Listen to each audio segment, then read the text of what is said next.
ચોમાસે તકલીફ જ હોય, તકલીફ એટલે ખાડા જ હોય. આ સર્વિસ રોડ છેલ્લા 10 વર્ષથી કોઈ દી કરેલો જ નથી, ડામર રોડ. અટિકા ઇન્ડસ્ટ્રીયલ એરિયાથી તમે રિદ્ધિ સિદ્ધિના નાલા પાસે આવો ત્યારે રાજકોટથી અમદાવાદ હાઈવે તરફનો જે સર્વિસ રોડ છે એટલી બિસ્માર હાલતમાં છે કે ચાલો લોકો પાસેથી જાણીએ કે અહીંયા કેવી પરિસ્થિતિ છે. ચોમાસે તકલીફ જ હોય, તકલીફ એટલે ખાડા જ હોય. આ કાલ પડતો આ વ્યક્તિ રહી ગયો અહીંયા, સમજ્યા તમે? અહીંથી તમારે જ્યાં લગન જાવ ને ત્યાં લગન સીધી નાલા લગન તો આખું વર ખાડા જ હોય. એટલે અત્યારે જોતા તમે ઉડી દઈએ હે હાવ ખાલી અને પાછું હતું ને એવું થઈ જાય. આ લોકો એટલી મુશ્કેલીમાં હાલે અને કોઈ સીમા જ નથી સાહેબ. આવા ખાડામાં ધૂળ નાખીને જતા રહીએ. તમે અત્યારે હાલની પરિસ્થિતિ જોઈ જ શકો કે માણસો કેટલા હેરાન થઈ જાય. સાઈડમાંથી હાલે, કોઈ રસ્તા તારવે, આ લોકો બાળકો બેસાડીને જાય. તમે જુઓ રીધી સીધીને નાલે ઉઘરાણા કરે છે, પેલા રોડ રસ્તા સરખા કરે. જો સ્કૂલના વાહનો છે, પછી આ બાજુ રેસિડન્ટ છે, આ બાજુ આપણે જે ઇન્ડસ્ટ્રીઝ એરિયા છે, પ્લસ બીજા નંબરની નેશનલ હાઈવે હોવાથી કે માની લો કે અહીંયા સર્વિસ રોડ આપ્યો હોય કે જે લોકોને સિટીની અંદર જવું છે, જે લોકોને આ બાજુ સ્કૂલ આવેલી છે, તો તમામ લોકોને અહીંયાથી જ પસાર થવું પડે છે. તો એના માટે જે ખાડા રહ્યા ને એટલા મુશ્કેલી ભર્યા કે એની કોઈ વાત ન પૂછો. એવો વરસાદ નથી આવ્યો, ત્યાં રસ્તાની આ હાલત છે.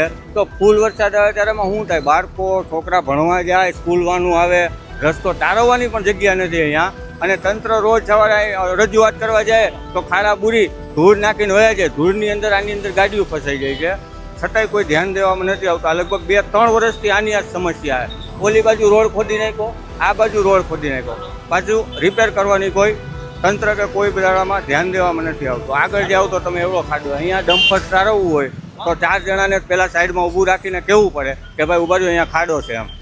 અને રાતના તો હાવ દેખાતું નથી એવા ખાડા છે. ચોમાસા પહેલાંની 2-3 વર્ષથી આની આ સમસ્યા છે. કામ થવાનું તો પછીની વાત છે. આ લોકો જાતે ખાડા બુરે, જાતે કાંકરી નાખે તો ભલે, બાકી તંત્ર કોઈ કાંકરી નાખવા આવતું નથી અહીંયા. જે આ સમસ્યા છે એનું નિરાકરણ આવે, જે લોકો હેરાન થાય છે એની સમસ્યા દૂર થાય. તંત્રને વિનંતી છે કે ભાઈ તમે જે રસ્તા ભલે ખોદો, જે ગટરો માટે ખોદો કે પાણી માટે ખોદો, પણ ફરીથી પાછું એને જે હતું એવું પોઝિશનમાં કરી દો. પડખા દુખે અને પડી જાય તો વાત જવા દઈએ. આ થેલા લઈને અમે ઘરે જઈને ગેસના ચૂલા રિપેરિંગ કરીએ. ડામર થતો જ નથી, ભરતી નાખી જાય એટલાથી સારું રહે. જો અત્યારે જેસીબી ચાલુ છે એમને લેવલ કરી નાખશે, માથે કઈ નાખશે નહીં. નાનાનું કોઈ સાંભળતું નથી અને અમે કે બીજે ક્યાંય ઊંડા ઉતરતા નથી. અમે કોઈને પોગીએ જ નહીં. જેમ અમે ટાણે ધ્યાન રાખ્યું મતદાન ટાણે, ચૂંટણી ટાણે, તો અત્યારે એની નૈતિક ફરજ બને છે કે અત્યારે અહીંયા ધ્યાન રાખે પબ્લિક. કારણ કે અમે એના છીએ, એ અમારા છે. તમને આમાં લાગે છે કે કેમેરો ફેરવો સ્માર્ટ જેવું લાગે જ કે તમને? તમે જ ફેરવો. મારા બોલવા કરતાં તમારો કેમેરો બોલશે.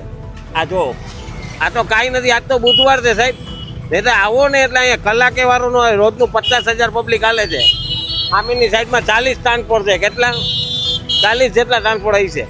કેટલા ખટારા હાલે. 2 વ્હીલર વાળાનો વારો ન આવે હાલવામાં. નગરપાલિકા ક્યાંક મરી જાય ને તો અમે તો જીવી, અમે રહેવું કઈ. આ નાલા ખાઈ ગયા હે અમે રોડના, તોય પબ્લિક શાંતિથી જીવે, કામ પૂરા કરે. તો આજે હું 18 વર્ષથી રાજકોટમાં આવ્યો, તેદુનો જોઉં છું આવું નવું, કોઈ દી સારું નથી જોયું. હજી તો ચોમાસાની શરૂઆત જ થઈ છે ત્યાં. હજી તો મુહૂર્ત થયું, શ્રી ગણેશ થયું છે. હજી તો 3 મહિના બાકી જ છે ચોમાસાના. કાયમી આનો નિકાલ આવે એના માટે કેવી કામગીરી થવી? એકદમ સોલિડ થવી જોઈએ. જોઈ આવો બીજી સિટીના મહાનગરપાલિકાના કેવા કામ છે. સુરત લઈ લ્યો, અમદાવાદ લઈ લ્યો, આ બધા સિટીઓના કામ જોવો તમે. આપણી મહાનગરપાલિકા તો સ્માર્ટ સિટીની વાત છે. ખોટી વાત છે, કહેવાની વાત છે. કારણ કે રોડ રસ્તા તો લોકોની પ્રાથમિક જરૂરિયાત છે. હા, પ્રાથમિક જરૂરિયાત, અને એના ટેક્સને વેરા અમે ભરીએ જ છીએ ને. અમે કંઈ ખોટી માંગણી તો નથી કરતા. અમારા જ પૈસાની અમે માંગણી કરી. અહીંયા આજુબાજુમાં ઇન્ડસ્ટ્રીયલ એરિયા પણ છે, ઇન્ડસ્ટ્રીયલ એરિયા, રેસિડન્ટ એરિયા બધું છે. થોડી છે આમ જોવો તો ખરા, 2 જણા પડ્યા બિચારા. કેવડા ખાડા તમે જોવો તમે. રાજકોટની મહાનગરપાલિકા કહે છે રાજકોટ સ્માર્ટ બની રહ્યું. ગાંડું સ્માર્ટ છે કાલાવર રોડ બાજુ, આજુબાજુ ગામડું હે સાહેબ. જોવો છો ને તમે, 25 વર્ષથી વિરાણી આગળ છે, એક રોડ રસ્તો નથી. અંદર તમે જાવ તો ખબર 25 વર્ષ થઈ ગયા. બહુ જ તકલીફ પડે છે. આ ચોમાસા લીધે તો બહુ જ ખાડા ખડબચરા છે. એનો કોઈક રસ્તો નહીં કાઢો તમે. હવે આ છેલ્લા 6 મહિનાથી આ ચોમાસામાં તો બહુ જ, હજી આનાથી મોટા ખાડા હશે. જેમ આપણા વાહન હાલે એમ પાણીમાં બેસી જાય ટાયર, કોઈ કાઢવાવાળું આપણે આવતું નથી ધક્કા મારવા. ઘણી વાર મોટી ઉંમરના હોય વાહન લઈને જતા હોય બિચારા સ્લીપ થઈ જાય પડી જાય, કોઈ ઊભા કરવા અહીંયા નથી આવતા. આ રીતની બહુ તકલીફ છે. કોઠારિયા રીધી સીધીના નાલા પાસે અવારનવાર મોટા ખાડા છે અને એક્સિડન્ટ થાય છે. અહીંયા ટ્રાફિકની કોઈ સમસ્યા હલ નથી અને ઘણા બધા દિવસભરમાં દરમિયાન કેટલા માણસો પડે છે અને એને વાગતું પણ હશે.